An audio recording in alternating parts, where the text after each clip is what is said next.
Hello and welcome to the 14th annual LD Micro main event here at the Lex in Beverly Hills. I'm here with Dave Harper from Geodrill, ticker symbol GEO. They're a leading exploration and drilling company. Dave, can you give us a little bit more background on the company?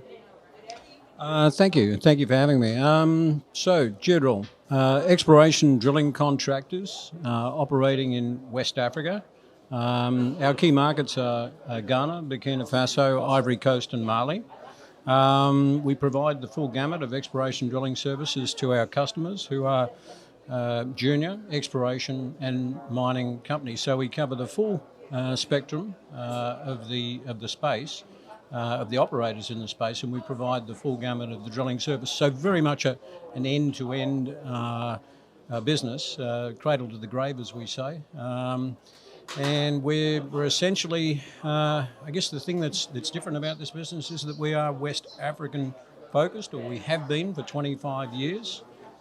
I founded the company 25 years ago with one rig and one contract, and today we are the seventh largest driller in the world, and actually the largest exploration drilling contractors in Africa. So, Wow. yeah. And you are in six other countries, right? So the four countries that I mentioned, the West African countries, we're in and have been in for the 25 years that I mentioned. So we recently expanded into Egypt and also into South America. So quite a step change in terms of stepping up and stepping out.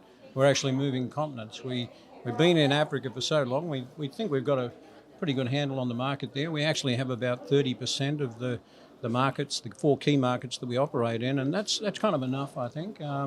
Any more than that, I think you tend to saturate the market. So it's time to move up, and it's time to move out and to make this more a global drilling story. Absolutely. And how's the industry changed during your 25 years?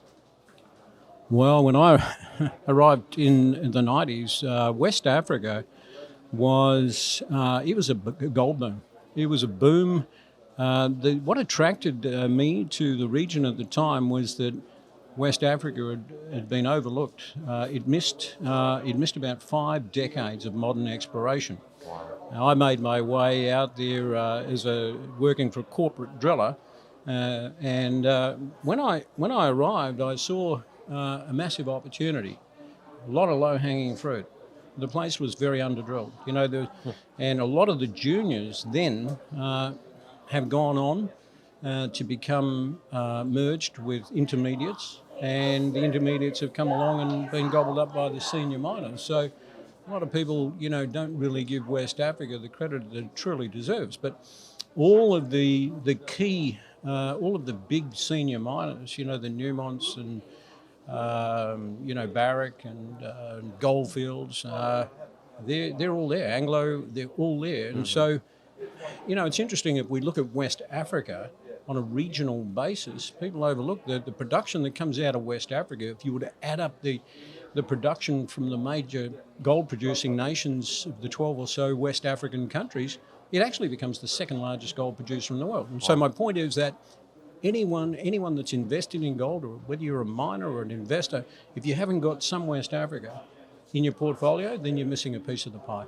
And what is the trend in your industry right now? So it's a very cyclical business, mining. It goes from peaks to troughs. The last time we saw a peak was in 2013, and that was on the back of an $1,800 gold price. Wow. And the $1,800 gold price was a result of QE 1, 2, 3, 4. Okay, all the fiscal that was, the stimulus that was printed to, get the economies going after the global housing crisis, financial crisis. And so after that, we went through a trough, a 6-year trough, and that's because gold bottomed out to $1,100 an ounce. But it started to improve from about 2016. And so we, like all of our competitors, we obviously ended up in the trough, but we were quicker to move out of the trough than our competitors. For us, we became free cash flow in 2016. And since 2016, we have taken cash generated from operations and expanded our fleet. So we've been expanding at a time when the industry was actually in a down cycle. And so the result is that through the down cycle, we've actually doubled our rig fleet without having to go back to market and do a dilutive raise. That's excellent. And so here we are at the end of the down cycle. It's been a long and brutal down cycle in the mining industry. It's gone on for 6 or 7 years.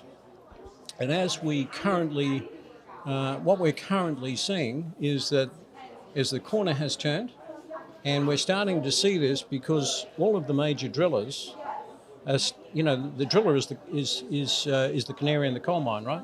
When the drillers are busy, it's because folks are spending their exploration budgets on drilling. And the drillers are an important indicator because they speak for the large S of all exploration budgets. Drillers speak for 50% of exploration budgets globally. Yeah, so unsurprisingly at the moment, gold at $1,750 an ounce, most of the major producers are citing that they need to shore up their balance sheets. And so the industry is coming alive. We've seen that we're probably 6 months off the bottom of the trough.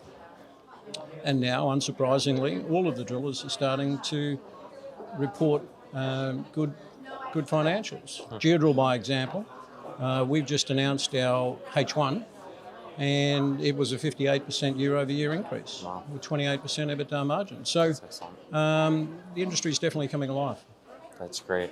And is there anything that you want to tell investors that you have up and coming, or any announcements? I think for us, it's going to be pretty much business as usual. We've got a great business model out there in West Africa. We have about 30% of the key markets that we operate in. You know, for us, it'll be pretty much business as usual in West Africa, but we're working on a couple of new verticals. And this is by way of stepping out into North Africa. We're expanding into Egypt. And we're also expanding into South America. South America has obviously had, Peru has obviously had a few issues just recently with, contested elections, but those elections are now resolved. We have a new government in place, and I have to say, from our experience, it's been a business-friendly environment.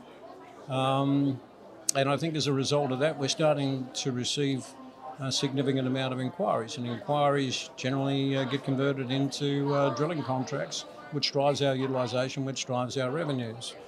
So the next big story at Geodrill will be the fact that we will organically expand into a new continent. And if we can mirror the success that we've had in Africa, then I think that this would be a great story. And the thing with this story is that it's the cycle's just turning. We're just on the point of a sector rotation right now. It's been largely overlooked. We're extremely cheap. We trade at 3 times EBITDA. 3 times EBITDA. Wow. And if we add that up on purely just on a revenue basis, on what we will do this year, which will be, analysts have got us at about 110 million USD. We're very comfortable with that. We don't even trade at 7 months revenue. And this is a profitable company that pays dividends. On a TTM basis, as at the last quarter that we just announced, 32 cents USD in earnings. Wow. And the stock trades at $2 Canadian.